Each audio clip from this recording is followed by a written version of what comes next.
Iglesia La Voz de la Esperanza presenta al pastor Alexis Romero con un mensaje de bendición para tu vida. Hoy quiero hablarles bajo el tema los falsos maestros. Y el mensaje va a estar basado en la Epístola Universal de Judas. Pero para poder entender el propósito del mensaje en esta hora, quiero que analicemos por un momento el contexto actual profético. Hoy día estamos en los postreros días, según el apóstol Pablo. ¿Y qué va a reinar en estos últimos días? Vamos a ver el contexto. Segunda epístola del apóstol San Pablo a Timoteo, el capítulo 3, versículo 1, dice Pablo a Timoteo: esto también debes saber, que en los postreros días vendrán tiempos peligrosos, que habrá hombres amadores de sí mismos, avaros, vanagloriosos, soberbios, maldicientes, desobedientes de sus padres, ingratos, impuros, sin afecto natural, desleales, calumniadores, sin templanza, sin mansedumbre, sin bondad, traidores, arrebatados, infatuados, amadores de los deleites más que de Dios, teniendo apariencia de piedad, pero negando la eficacia de ella. A esto se evita. Eso es más o menos el contexto en el cual Pablo profetiza en este último tiempo. Y es donde Judas, o sea, el apóstol Pablo está indicando de que en los últimos días se van a levantar individuos bajo esas bajezas morales, éticas, espirituales. Y aparte de eso, que la iglesia no se sorprenda de que sucedan estas cosas en la iglesia del último tiempo. Pero tú, aunque va dirigido directamente a Timoteo, ese tú eres tú y soy yo. Y el Espíritu Santo nos dice: pero tú has conocido plenamente mi doctrina, conducta, propósito, fe, amor, paciencia, aflicciones.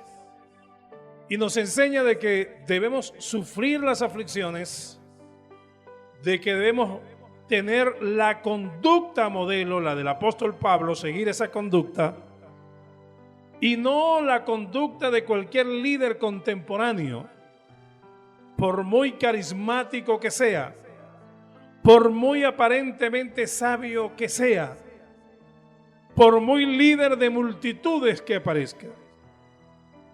Y estamos enfatizando los falsos maestros. Ahora, teniendo claro que somos la iglesia que está viviendo los postreros días, los días en que iban a surgir tantas falsedades, el apóstol o Judas Tadeo, hijo de José y María, aquí dice en Judas el versículo 1, Judas, siervo de Jesucristo y hermano de Jacobo. Mira qué humilde, ¿no? Si hubiese sido, yo digo, Alexis, hermano de Jesús. Él dice siervo de Jesucristo y hermano de Jacobo. Judas, Jacobo eran hijos de José y María, como lo atestigua Mateo capítulo 13, versículo 55, donde dice: ¿no es este el hijo del carpintero? ¿No se llama su madre María y sus hermanos Jacobo y José y Simeón y Judas?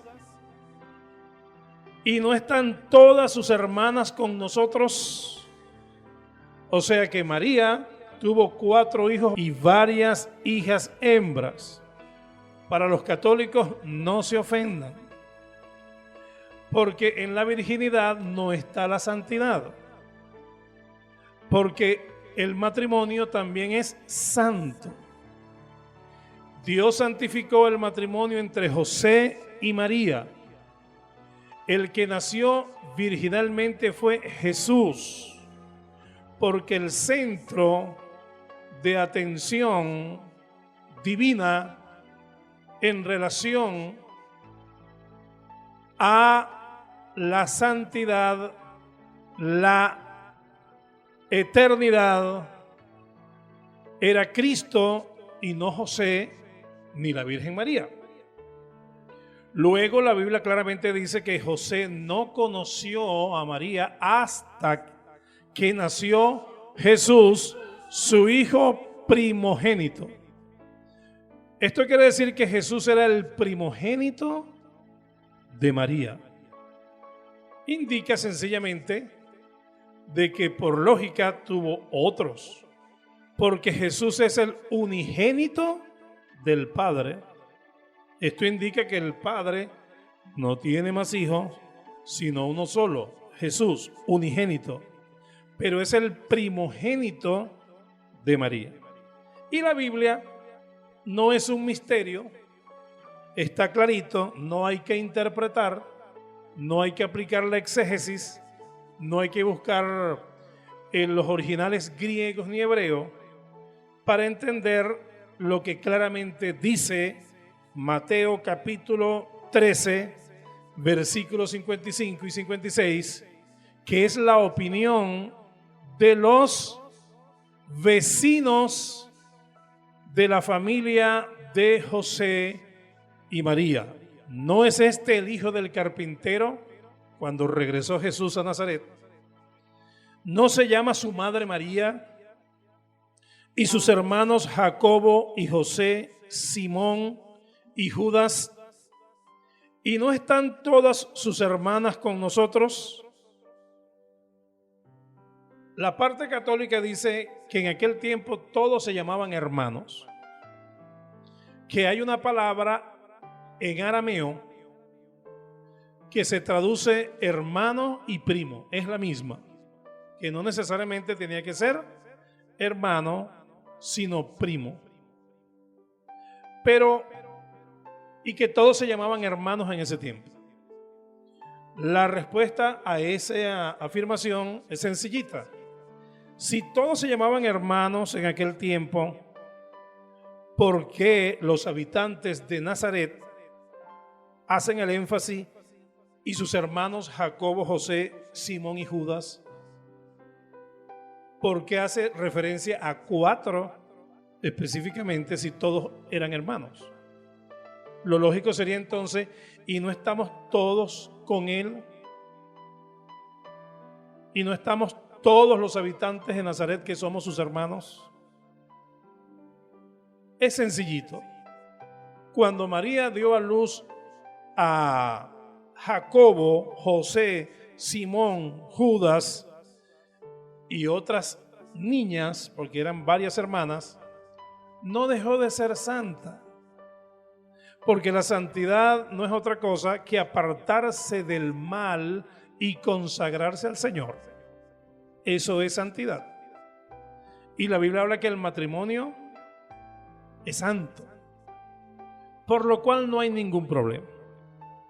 Ahora, de estos 4 hermanos de Jesús, Jacobo, José, Simón y Judas, Judas es quien escribe la epístola que tiene su nombre, la epístola universal de Judas, y él dice: Judas, siervo de Jesucristo y hermano de Jacobo. ¿Por qué no nombró a Simón y a José? Fíjese, uno de los hermanos de Jesús se llamó José, recibió el nombre del papá terrenal de los 4. Ahora, nombra a Jacobo porque de los 4 hermanos de Jesús, los de mayor protagonismo en la obra del Señor, los que recibieron un llamamiento fuerte en la obra del Señor, fue precisamente Jacobo, que era prácticamente el pastor de la iglesia de Jerusalén, y Judas, quien escribe la Epístola Universal. Entonces creo que Judas, que convivió con Jesús, cómo nos hubiese gustado que hubiese escrito anécdotas, ¿verdad?, de la infancia, de cómo era Jesús cuando niño, su adolescencia, cómo se crió, cómo fue su vida en Nazaret, porque el ser humano es curioso. A nosotros nos encanta eso, las anécdotas y todo eso. Pero a Dios le interesó que apareciera registrado, en vez de el crecimiento año por año de Jesús, si comió compota, si le dieron fororo, si comió avena, si jugó fútbol o béisbol o pescó, o en su primera pesca cuántos agarró, porque uno es muy curioso. Dios no satisfizo esa curiosidad histórica del ser humano. Dios lo que le interesaba que apareciera en la Biblia está en la Biblia. No que dónde está desde los 12 a los 30 que hizo Jesús. Lucas dice que crecía en gracia, en estatura, en gracia ante Dios y los hombres. Pero él fue para la India a aprender de los maestros hindúes y viajó a Egipto, a las pirámides de Egipto, y fue a la China, y fue a Bretaña, y estuvo en todos esos lugares. De hecho, viajó con su padre José a Gran Bretaña, y sembraron un árbol allí, que era el tipo de árbol que José usaba generalmente para hacer sus grandes trabajos en carpintería. Cuando viajó a Gran Bretaña, sembró un árbol, y todavía está ese árbol sembrado allí, que sembró José, y seguramente Jesús viajó con él. Eso lo dice Discovery Channel, The History Channel. ¿Me entiende? Historia viva. Entonces la gente no sabe ni un versículo de la Biblia y quiere conocer lo que no está en la Biblia. Sorprendente la gente. Ahora bien, lo cierto es que en la Biblia está lo que debe estar, y punto. Y quiero decirles además que el tema de hoy, precisamente, los falsos maestros, es el tema específico de Judas. Él no tenía la motivación de escribir una carta, no era precisamente esa. Él dice, en el versículo 3 dice: amados, por la gran solicitud que tenía de escribiros acerca de la común salvación. O sea, él quería escribir sobre la salvación. Él quería escribir una carta de soteriología. Soteriología es doctrina sobre la salvación. Quería hacer una carta, tal vez una apologética, una defensa de lo que es la salvación, quién salva, cómo salva, de qué nos salva. Pero en su momento vio esto necesario, pero vio algo más importante y relevante y urgente y perentorio, que fue precisamente hablar sobre los falsos maestros que entran encubiertamente en la iglesia de Dios. Y la carta nos habla de cómo conocerles. Nos dice claramente cómo se identifica un falso maestro, cómo se identifica un falso pastor, un falso profeta, un falso maestro, un falso apóstol, como llaman por allí hoy día. Y aquí está en estos versículos. Entonces él dice: por la gran solicitud que tenía de escribiros acerca de la común salvación, me ha sido necesario. Bien importante hablar de la salvación, pero consideré mayor necesidad de escribirlos, amonestándoos que os esforcéis a perseverar en la fe que ha sido una vez dada a los santos, dice esta versión de Reina Valera, pero la que ustedes tienen, 1960, dice: a que contendáis ardientemente por la fe. Contender es discutir, es pelear con argumentos. Pero para usted poder contender ardientemente por la fe, tiene que saber que indica fe allí en el versículo.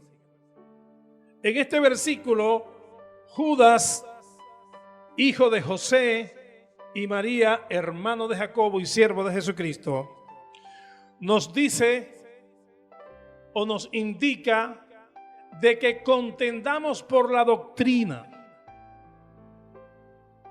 La iglesia de Jesucristo a través de la historia ha entrado en conflicto más en costumbres, en normas, en dogmas que en doctrina. Porque la doctrina está muy clara.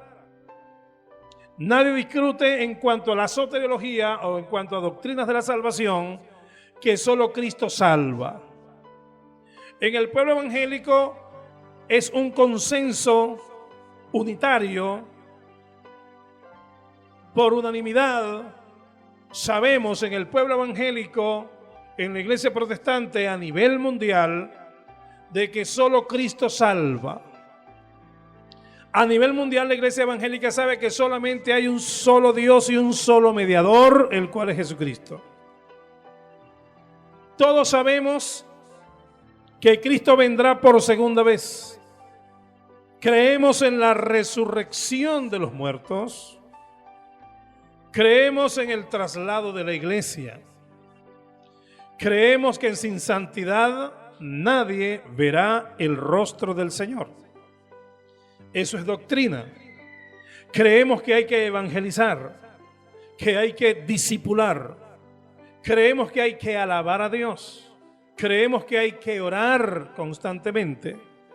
Creemos que tenemos que tener comunión los unos con los otros, lo que llama koinonía, que es comunión, armonía. Creemos eso. No hay discusión allí. Eso es doctrina. No es doctrina existencial, es doctrina trascendental. O sea, no solamente fue dado para la iglesia primitiva del primer siglo, sino que es doctrina para toda la historia de la iglesia hasta que Cristo venga por su iglesia. Lamentablemente la iglesia y el mandamiento que da Judas Tadeo, Judas hermano de Jacobo, es que contendamos por eso. Si usted escucha a alguien diciendo que Cristo no viene, láncese duro por allí y defienda con argumento de que sí viene. Ahora, donde no debemos contender ardientemente ni remotamente discutir es en costumbres. Pablo dice que ni en comida, ni en bebida, ni en vestimentas discutamos.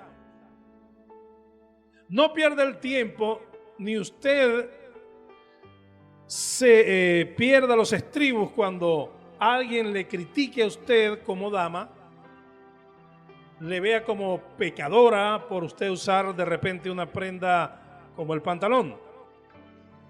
No critique usted a esa persona que le condena porque usted está claro y sabe que esos son costumbres. La vestimenta es una costumbre y hay principios autóctonos porque el pantalón, la camisa, el flú no son vestimentas autóctonas de los países de América del Sur.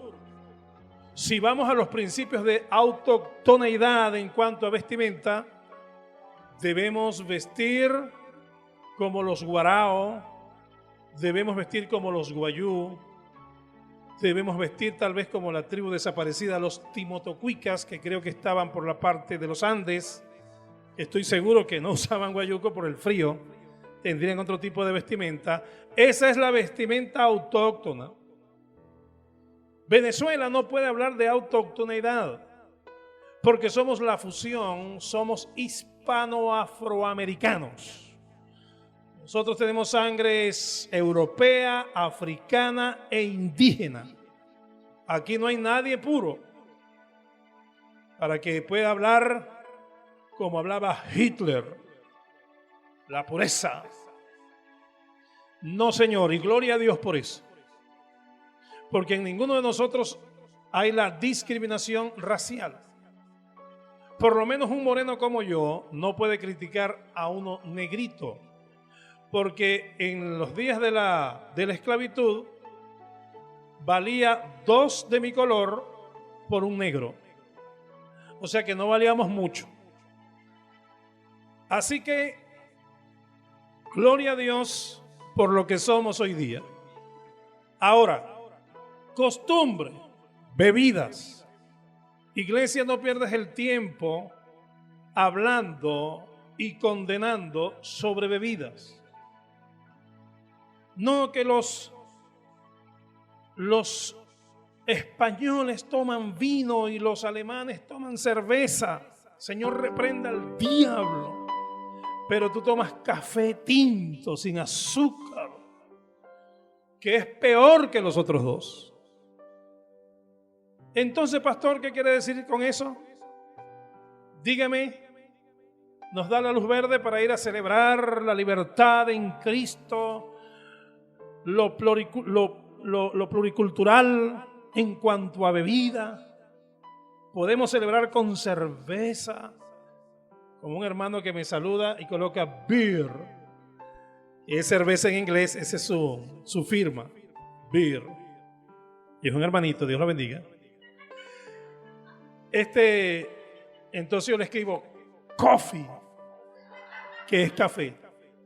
Entonces nunca llegaremos a esos acuerdos, por lo cual en cuanto a costumbres, no discutamos. En cuanto a normas, no discutamos. Dejemos al hermano Edgar que discuta con la hermana Norma. Sobre norma, el hermano Edgar. Pero ¿qué es una norma? Una norma es un acuerdo de convivencia de un grupo social. Específicamente cuando nos referimos a la iglesia, por ejemplo, que el pastor dé los anuncios. ¿Dónde aparece eso en la Biblia? Pero es una norma. Que el culto de oración sea los martes y el culto de jóvenes los viernes es una norma. Que el grupo, que la coral la ensaye el lunes es una norma. Son normas. Que asistamos el domingo, unos asisten el domingo. Hay iglesias que han crecido mucho y tienen culto de 6 a 8 de la mañana. Otros de 9 a 11, otros de 12 a 2. Los diferentes horarios son normas establecidas. Eso no es doctrina. Eso no es costumbre. Eso es norma.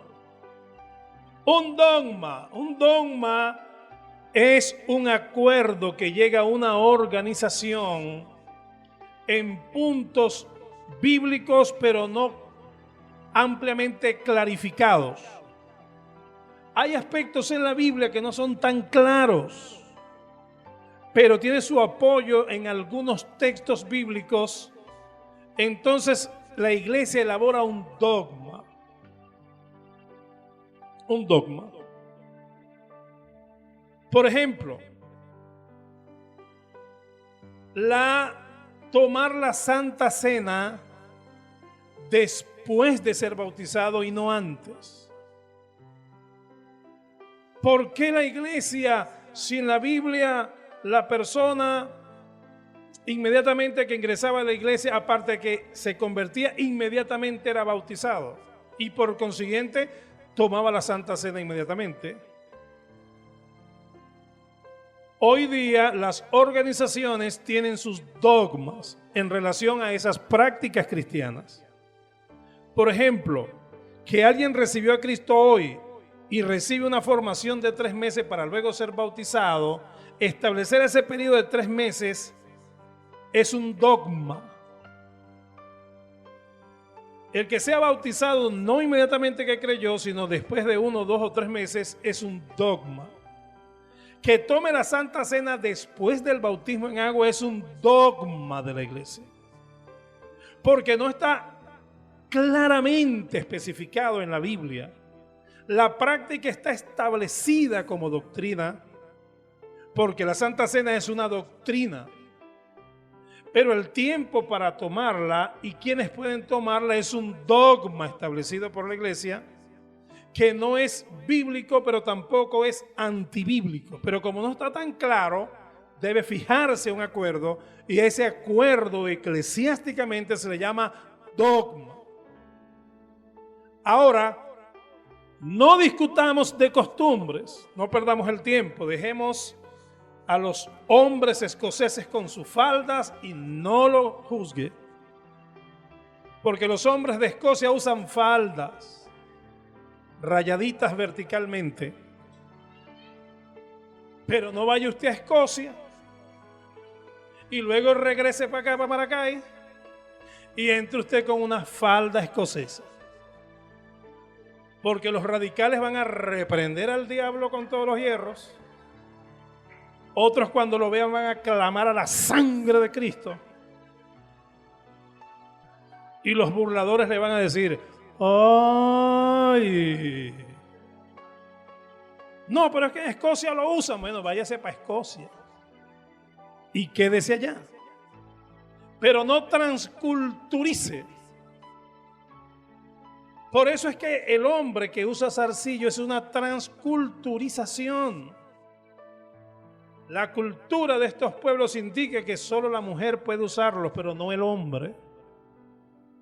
Ah, pero si viene un amigo y tal, ¿cómo no lo vamos a dejar participar en el servicio, pastor? No, que se siente allí, que reciba a Cristo y luego le damos la información de que debe quitárselo. Y si por eso se va bravo y se pierde, no. Entonces va a valorar más el anillo aquí que el sacrificio de Cristo en el Calvario. No se convirtió. Porque cuando yo recibí a Cristo, yo le dije al pastor que hay que dejar esto y el otro. ¿Y qué más? Y esto, no hay más nada. Si me decían que tenía que caminar, no, de ahora en adelante el que reciba a Cristo camina de manos. Yo camino de manos porque cuando yo recibí a Cristo sentí el poder de Dios en mi vida y el gozo de la salvación, y entendí que el sacrificio de Cristo en el Calvario vale la pena dejar lo que sea por agradecimiento al sacrificio magnánime de nuestro Señor en el Calvario. Así que no inventé mucho. Ay, hermano, es que yo cuando escucho una salsa los pies se me mueven solitos. Bueno, yo era salsomaniático. Oye, es que no he podido dejar las groserías, pastor. Es tremendo, yo me pongo bravo y lo que suelto es, oye, la sangre de Cristo. Ok. Entonces, Judas, cuando dice: los exhorto a que contendáis ardientemente por la fe, nos está llamando a que debatamos, argumentemos en pro de la doctrina. Pero la iglesia debe entender lo que es doctrina, y por eso se lo acabo de aclarar, que no confunda usted doctrina con dogma, con norma y con costumbre. Las costumbres, déjelas tranquilas. Si usted ve una iglesia que el predicador no puede tener mangas cortas, pues póngase una manga larga y punto. Esa es la costumbre. Y también es la norma. En algunos aspectos hay normas. Yo fui a un lugar Me tocó predicar una vez cuando estaba pastoreando la iglesia Don Divino. Recibimos una invitación para predicar en Tocorón, en la cárcel. Yo en ese tiempo usaba un candadito que era prohibido, por norma, era prohibido usar barba en las asambleas de Dios. Solo bigote. Otras organizaciones permitían el bigote y la barba. Otras no permiten ni el bigote ni la barba. Y eso tiene su trasfondo. Esa prohibición vino en la década del 60, cuando estaban las guerrillas.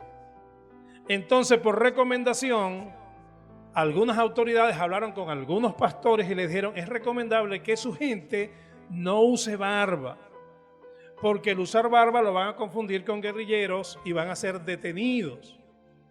Por lo cual se les recomienda que los miembros de las iglesias no usen barba, hasta que de alguna manera en el futuro pues las guerrillas terminen y luego usted pueda tener la libertad de usarla o no, si así lo desea. Así se hizo. La iglesia evangélica en la década del 60 aceptó la recomendación y prohibió a los varones no usarla. Pero pasó el tiempo y los años y las décadas y eso se convirtió en ley. Y se confundió esa costumbre o norma transitoria, la metieron como doctrina. Y todo aquel que usaba barba estaba en pecado. De tal manera que no le permitían participar si la usaba. Luego se debatió la parte histórica, la parte bíblica, y la Biblia demostraba lo contrario. Porque unos soldados del ejército de David los agarró el enemigo, ¿y qué le hicieron? Le cortaron la barba. Y un capitán le dijo al rey David: entramos al campamento, y David le dijo: no entren hasta tanto no le crezca la barba. O sea que nosotros le llamamos la contraria a la Biblia. Jesús usó barba, lo dice el profeta Isaías, hablando de los sufrimientos del Mesías. Dice: mesaban mi barba, y ese término indica arrancar con la carne. Le arrancaban así y venía con todo y carne. Por eso es que su rostro fue desfigurado del Señor Jesús. Pero eso se mantuvo y aún se mantiene. A mí me bajaron de un púlpito en un lugar del país, de una federación, donde el vicepresidente me permitió predicar de esa federación, y cuando estoy en plena actividad de predicación, el presidente de esa federación mandó a unos pastores a que me bajaran de allí. Y el hombre estaba tan encolerizado que dijo: y si no se baja, buscamos a la Guardia Nacional para que lo baje. Sede estaba conmigo en ese tiempo, pero estaba muy pequeño todavía, no sabía discernir si era bueno o era malo, ni se acuerda de eso, porque estaría de la edad de Enoch más o menos. ¿O sí te acuerdas? No. Estoy tratando de no ser tan específico del lugar. Lo cierto es que ¿qué hizo este señor? Me bajé. Pero cuando estuve en Tocorón, yo tenía la barba y el pastor, un privado de libertad que tenía bastante tiempo allí, que era pastor del lugar, me dice: pastor, disculpe, pero no va a poder predicar aquí con barba. Yo le digo: bueno, no hay problema, predico en otra oportunidad. No, pero es que el Señor me dice que es usted el que debe predicar. Y yo le digo: pero el Señor no le dijo que cómo iba a predicar yo si tenía barba. Bueno, eso no me lo dijo. Y entonces, ¿cómo Dios le confirma que yo predique? Si le está confirmando, me lo está confirmando así como estoy completico. Sí, varón, pero no importa, quítesela. . Entonces yo les digo: en otra oportunidad. Yo vengo en otra oportunidad, vengo sin barba y les predico. No, varón, pero es hoy. El Espíritu nos confirma que es usted el hombre, pero así no. Y le doy un estudio histórico, bíblico, exegético de la barba. Me dice, tremendo, usted es un maestro tremendo, pero de todos modos quítesela. Es más, si se la quita, usted hará historia por su obediencia. Si no se la quita, se va en rebeldía. Oye, qué tremendo. Está bien, me la voy a quitar. Náguara, no había dicho eso cuando ya estaba la ponchera, el agua, la prestobarba y el jabón y el espejo. Ellos mismos me afeitaron. Tremendo, ¿no? Ahora sí, varón, la unción va a ser doble. Yo le digo, no tanto, porque la unción baja por la cabeza, por la barba de Aarón, hasta el borde de la vestidura. Entonces se va a quedar nada más en la cabeza, no desciende. No, esa es una mala interpretación, usted se está pelando. Y prediqué, recuerdo que se convirtieron 17 personas, pasaron llorando, gloria a Dios, ministré, y me dice, él vio por su obediencia, aleluya. Yo dije, amén, pastor, gloria a Dios. No me fajé a discutir con ellos, porque son normas. Un hombre sabio, un predicador sabio, un cristiano sabio, debe respetar las normas y los dogmas y las costumbres, aunque se llamen también cristianos evangélicos. No los critique. Sufra usted el agravio, porque muchos no van a respetarlo a usted. Pero usted respete a sus hermanos y la bendición de Dios reposará en usted.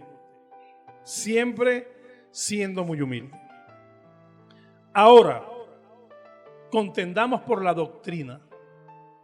Pero Judas nos dice, mosca con los falsos maestros. Los falsos maestros tienen más de 10 características que uno sabe que son falsos. La primera característica de un falso maestro, según Judas Tadeo, hermano de Jacobo y siervo de Jesucristo, es que el falso maestro convierte en libertinaje la gracia de Dios. Versículo 4. Porque algunos hombres han entrado encubiertamente, sin temor ni reverencia de Dios, los cuales desde antes habían estado ordenados para esta condenación, convirtiendo la gracia de nuestro Dios en libertinaje. Aquí dice disolución. ¿Qué es convertir la gracia de Dios en libertinaje? Sencillamente, Pablo dice, continuaremos en el pecado para que la gracia abunde. En ninguna manera. Convertir en libertinaje la gracia de Dios no es otra cosa que, como somos salvos por gracia, no por obras, de que Dios no toma en consideración nuestras obras para llamarnos a salvación, no importa que tenga que practicar buenas obras, no importa que vivas una buena conducta. Convertir en libertinaje la gracia de Dios es dar rienda suelta al pecado. Es otra vez ser esclavo de los vicios, de todo aquello que Dios nos libró y nos perdonó. Convertir en libertinaje la gracia de Dios, es decir, el salvo es siempre salvo, no importa lo que hagas. No importa que seas chismoso, mentiroso, ladrón y todos estos pecados y vicios de los cuales Dios nos perdonó y nos hizo nacer de nuevo a través del Espíritu y de su sangre. Habrá falsos maestros que convertirán en libertinaje la gracia de Dios. Dirán, no importa, no le pare. Luz verde. Dios es amor y misericordia.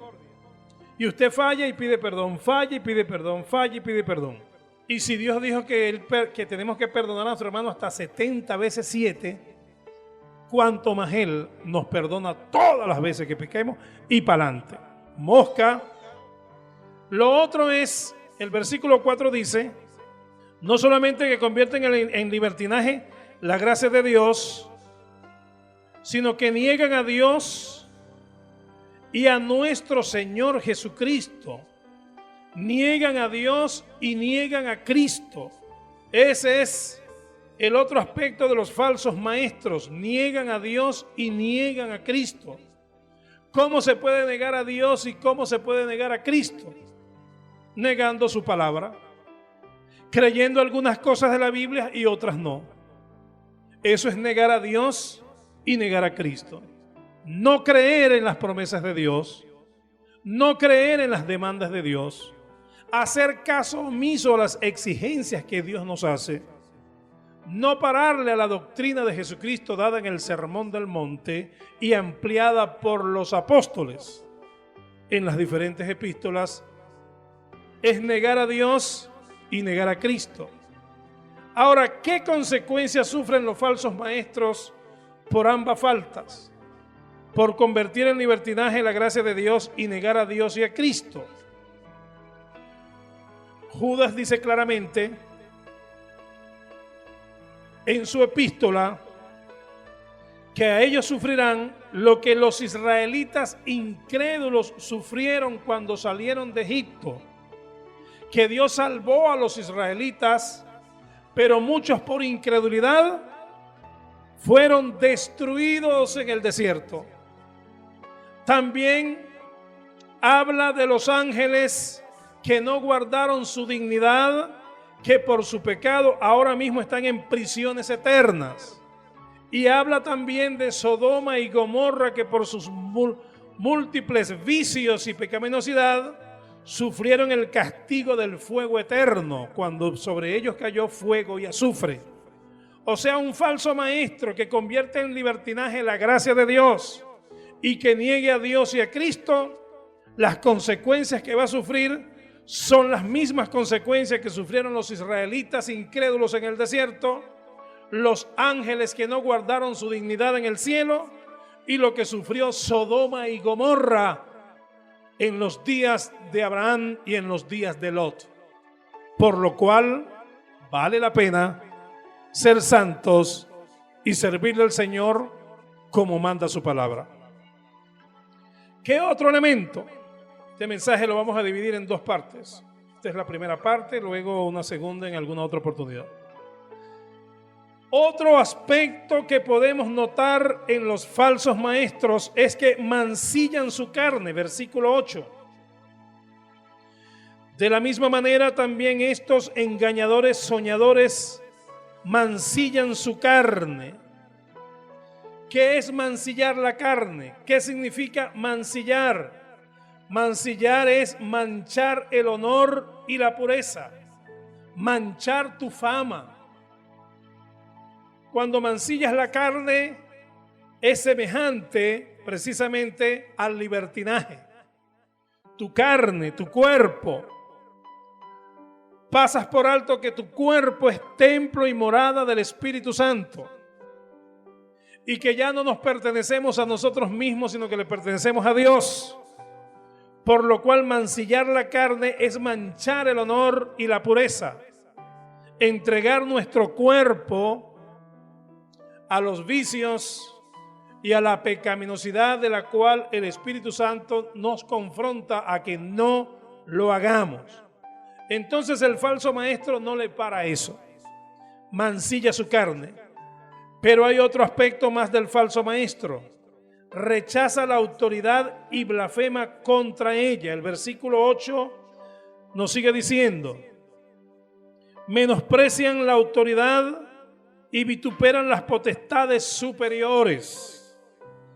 Hay gente terrible, hay gente que rechaza la autoridad, hay gente que se rebela contra Dios, hay gente que se rebela contra sus padres, hay gente que se rebela contra sus pastores, hay gente que no se sujeta a nadie, rechazan la autoridad.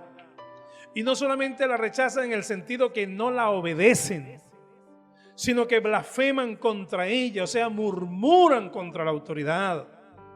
no les duele, no les da temor de hablar contra sus líderes. Hablan abiertamente. Qué cantidad de gente necrofílica se goza con la muerte del presidente de la República. Y lo que es peor, entre cristianos también se ríen de lo que está viviendo un ser humano. ¿Cuántos no se burlan del pastor y de la pastora y de sus hijos? ¿Cuántos no hablan barbaridades, blasfeman contra la autoridad espiritual? ¿Cuántos de los pastores de repente no caen también como falsos maestros al hablar mal de, por ejemplo, de nuestro presidente Eliodoro Mora Méndez, al hablar mal de nuestro superintendente Juan Tovar? Eso demuestra que estamos blasfemando contra las autoridades. Las rechazamos y blasfemamos. No solamente eso, no solamente rechazan la autoridad y blasfeman contra ella, sino que no siguen las pautas divinas en la guerra espiritual. El versículo 9 y 10 nos pone el ejemplo de que cuando Miguel contendía con el diablo disputando sobre el cuerpo de Moisés, no se atrevió a proferir palabra de maldición contra él, sino que dijo: el Señor te reprenda. O sea, apreciados hermanos, las pautas de guerra espiritual convencional establecidas por la Biblia al mismo diablo, no es que, como dijo un pastor, tú eres de los que respetas a Satanás, tú eres lo que le pides permiso al diablo para reprender un demonio. Ya se ve que ese es un falso maestro, porque un falso maestro sigue las pautas de guerra convencional y el ejemplo es espiritual. Y el ejemplo es de Miguel, lo pone allí. El arcángel Miguel, cuando contendía con el diablo por el cuerpo de Moisés, no profirió palabra de maldición sobre Satanás, sino que dijo: el Señor te reprenda. Usted no está aquí para decirle al diablo: maldito, perro, animal, sucio, sinvergüenza. ¿Cuánto no hemos visto en algunas guerras espirituales individuos maldiciendo a Satanás? Hasta le mentan la madre. Es una guerra espiritual callejera. El diablo se reirá, dirá: este tronco de malandro, un malandro espiritual. Así no debe ser. Si usted lo ve, no caiga en eso. Por eso está recibiendo doctrina en la iglesia, la voz de la esperanza. Denle un aplauso al Señor.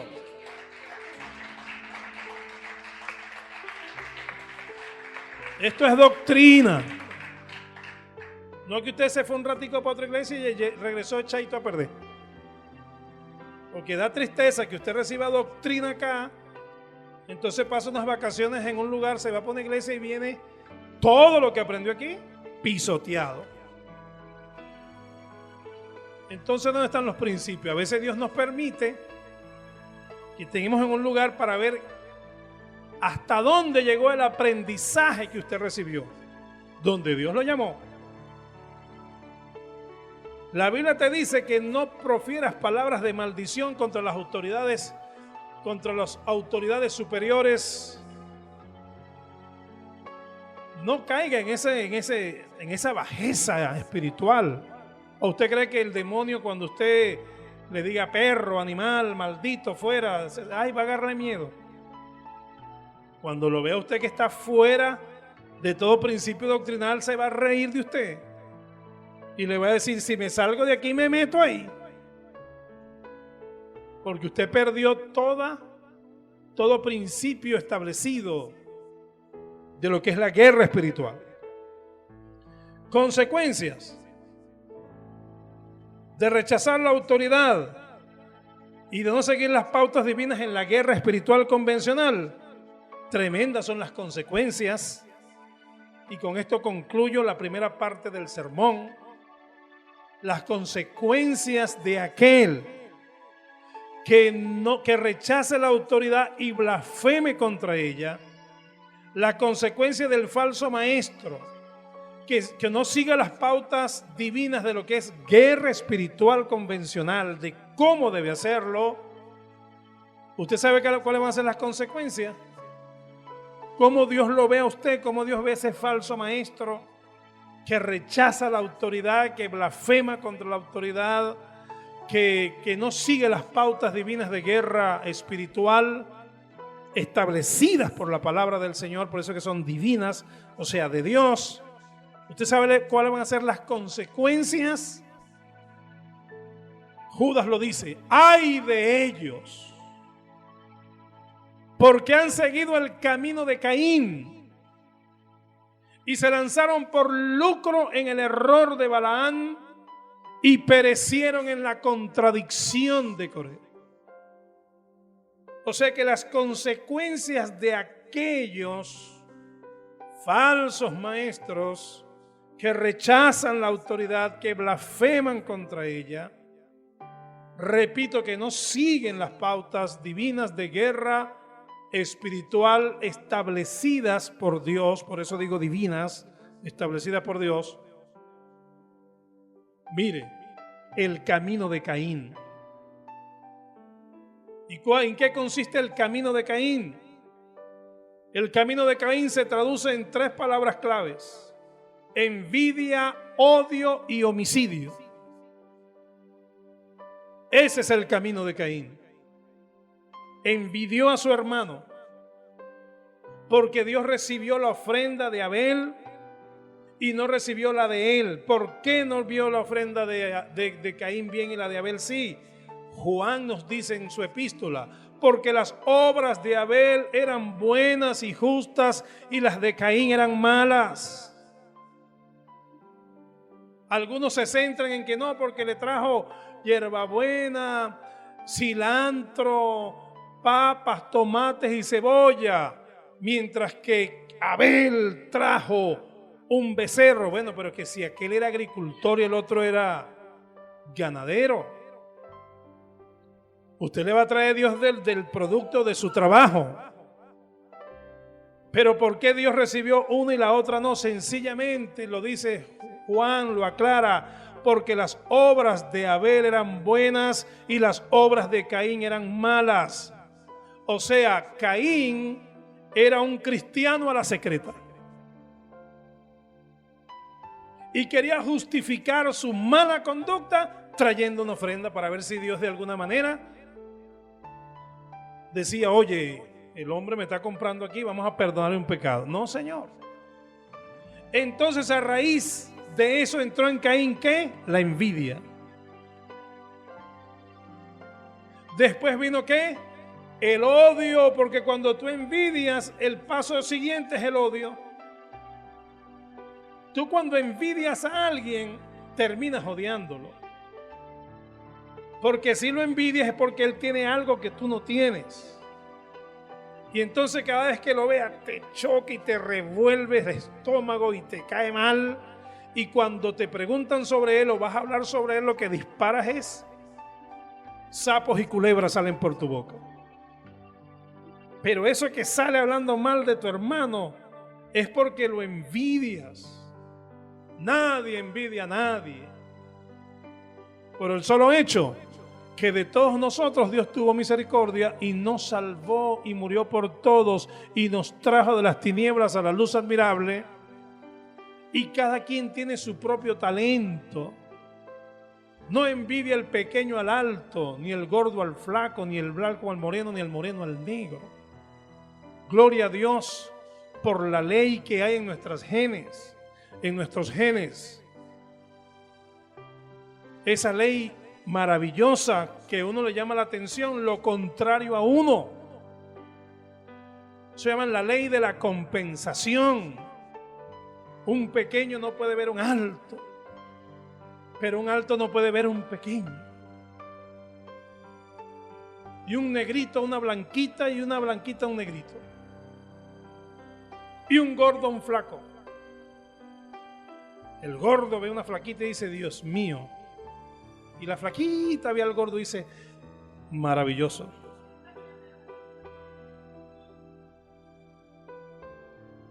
Esa es la ley de la compensación. No solamente en el aspecto físico, sino en el aspecto temperamental también. Siempre el ruidoso y el escandaloso y el bullero le llama la atención el que es calladito. Entonces usted ve que hay un hombre que habla hasta por los codos, pero su esposa es calladita. ¿Pero qué pasó allí? Se llaman la atención los temperamentos que hemos hablado en otras oportunidades. El colérico fuerte le gasta mucho a un flemático, pero el flemático le encanta al colérico. Ley de la compensación. Así que la envidia no se justifica. Hay un estándar dado por Hollywood para las mujeres. Hay un estándar dado por Hollywood y un estándar físico dado también por el Miss Venezuela. 1.75, 1.80, 90, 60, 90. Y si usted no está en ese estándar, no, y si está, hay que operarlo. Hay que operarla porque el de Miss Venezuela, ¿cómo se llama el tipo este? El amigo Sousa, ese como que es medio carnicero, no puede ver una dama porque hay que operarla. Sí. O sea que para él la perfección, bueno. Entonces usted quiere, ese es el estándar. Y la mujer que no tenga entonces esta estatura y esas medidas entra en frustración. Reprenda al diablo. Dele gloria a Dios por lo que es, por lo que tiene, como Dios la hizo, como Dios me hizo. Y gócese. Amén. Usted tiene lo suyo. Usted tiene su swing.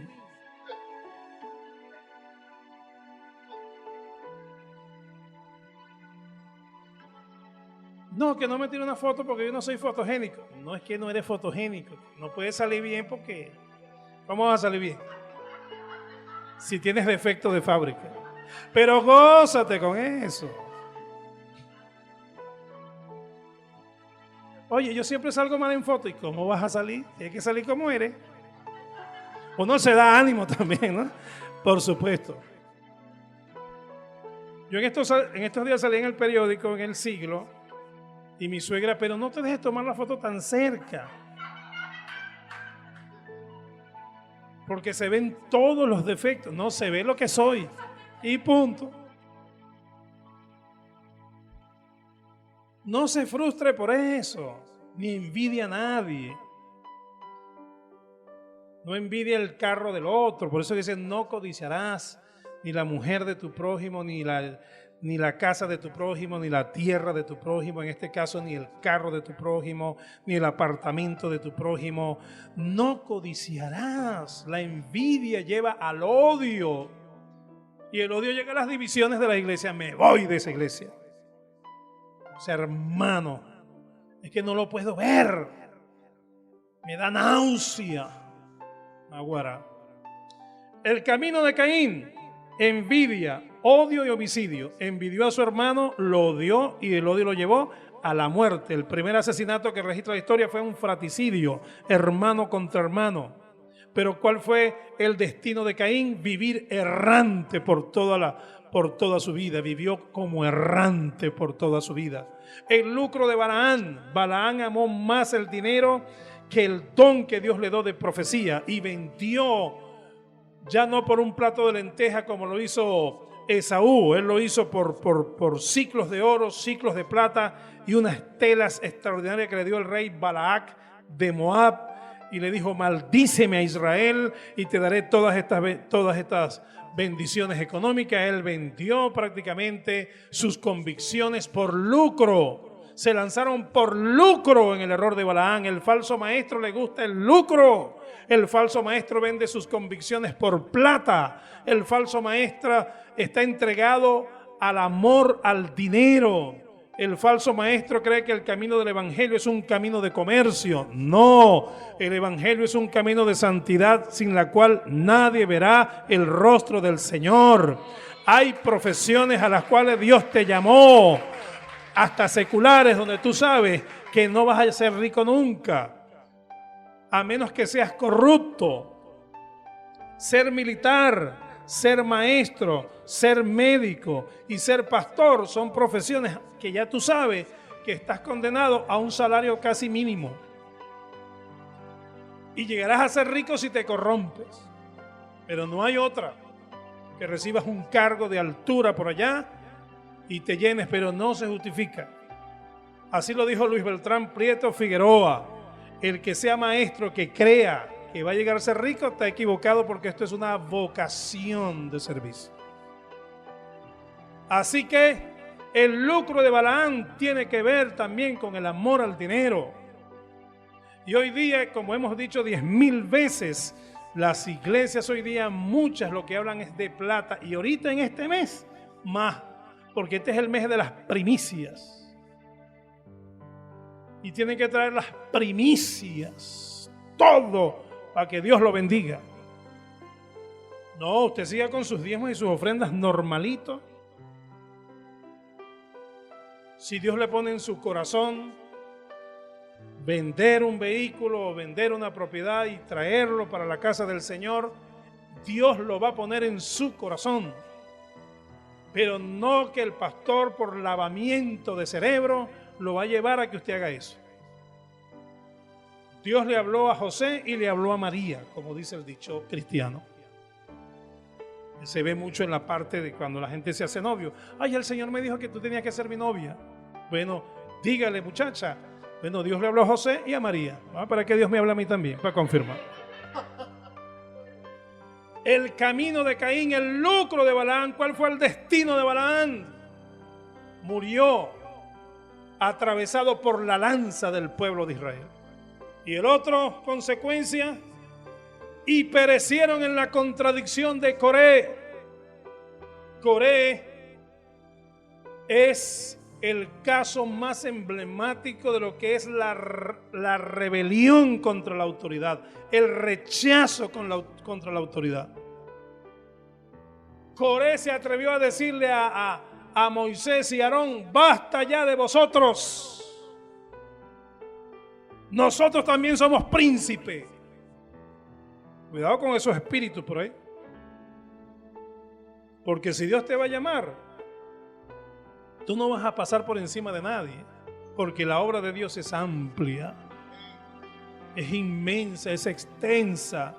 La obra del Señor se centra en ganar almas. Y usted sabe lo que hay bastante almas perdidas para pelear por 10 o 15. Váyase a donde está el cardumen. Váyase donde hay almas por multitudes, que hay bastantes almas sin Cristo. Entre sus vecinos, entre sus familiares, en el lugar de su trabajo, esa es su obra misionera. Porque algunos dicen: no, yo quiero renunciar a mi trabajo para dedicarme a la obra. ¿Acaso que en tu trabajo no hay almas perdidas? Ese es tu primer campo misionero. El lugar donde tú estás, ese es tu campo misionero, porque ahí hay almas. Tú eres la luz de ese sector. Y si tú renuncias y te vas, esa gente queda desguarnecida bajo la intemperie de las tinieblas. Y valga el juego ahí simbólico de palabra.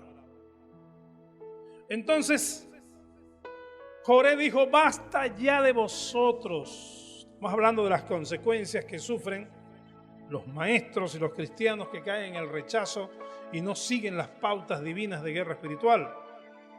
La consecuencia: Caín, Balaam y Coré.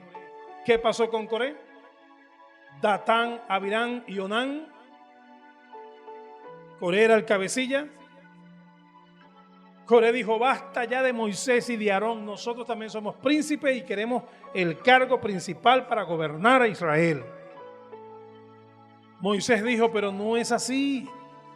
Nosotros estamos aquí porque Dios nos puso, Coré, pero no importa.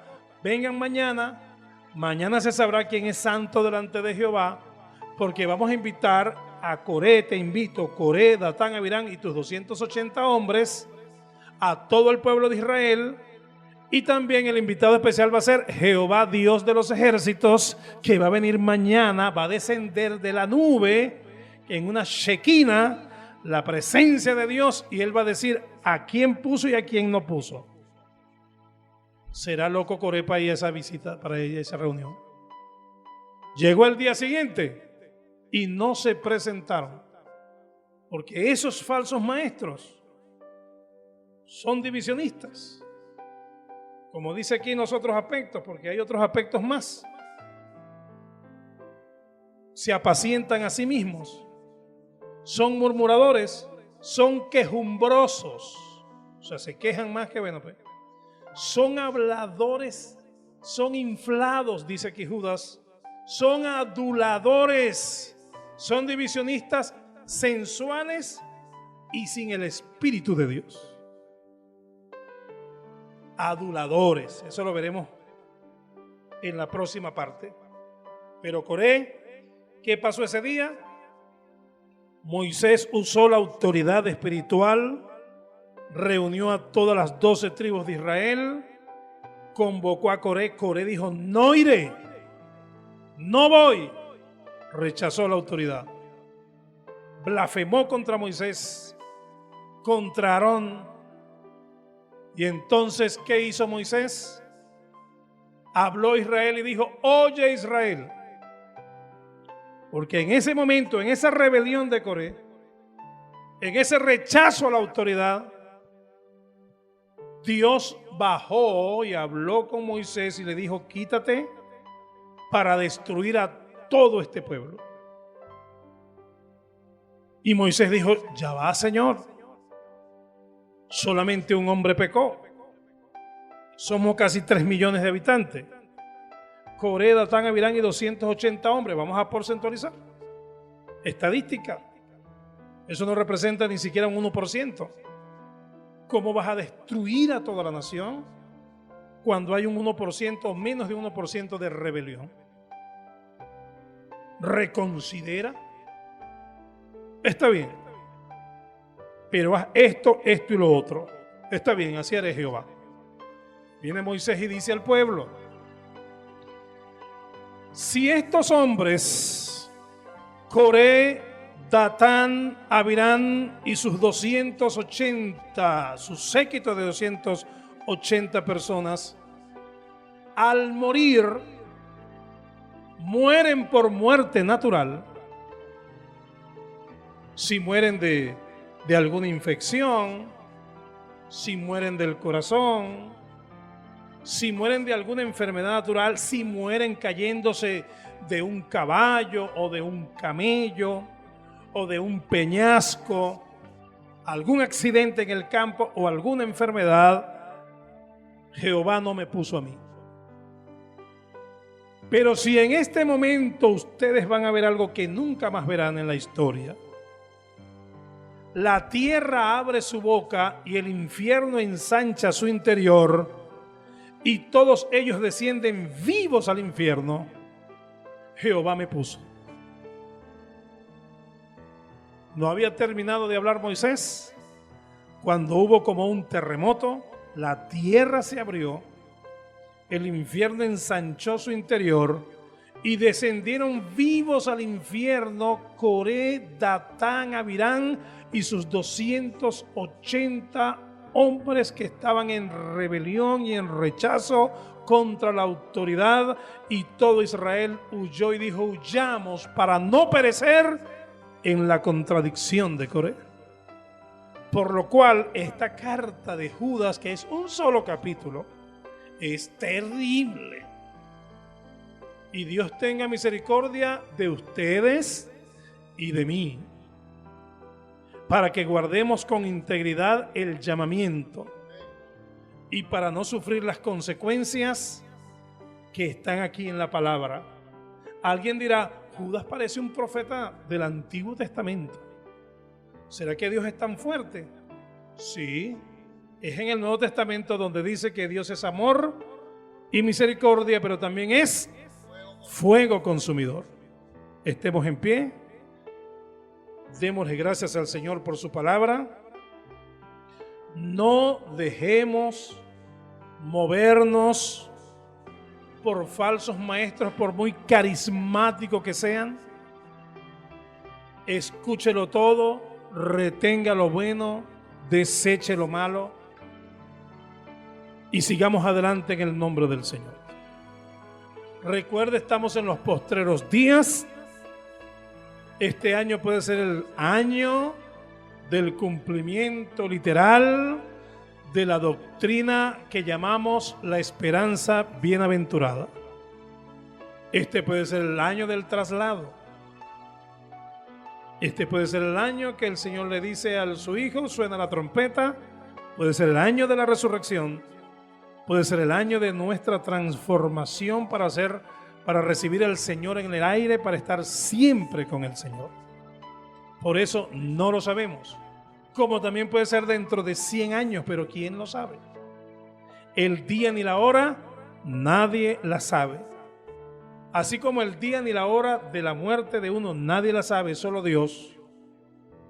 Así el día y la hora de su venida, nadie la sabe. Pero por los vientos que soplan, Él dejó señales de su venida. Y los que estudiamos la escatología y la profecía, afirmamos que si Cristo no ha venido, no sabemos por qué.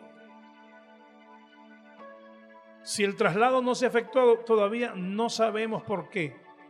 Si proféticamente hablamos, el traslado está un poquito entonces atrasado en tiempo, porque ya todo se ha cumplido. Pero ¿por qué no ha venido el Señor? Porque repita conmigo, porque es paciente para con todos, no queriendo que nadie se pierda, sino que todos procedan al arrepentimiento, incluyendo nosotros los cristianos. No podemos vivir más un cristianismo a la secreta. Cristianos en la iglesia y afuera da mucho que pensar. Levante sus manos al cielo. Dele gracias a Dios por la sana doctrina.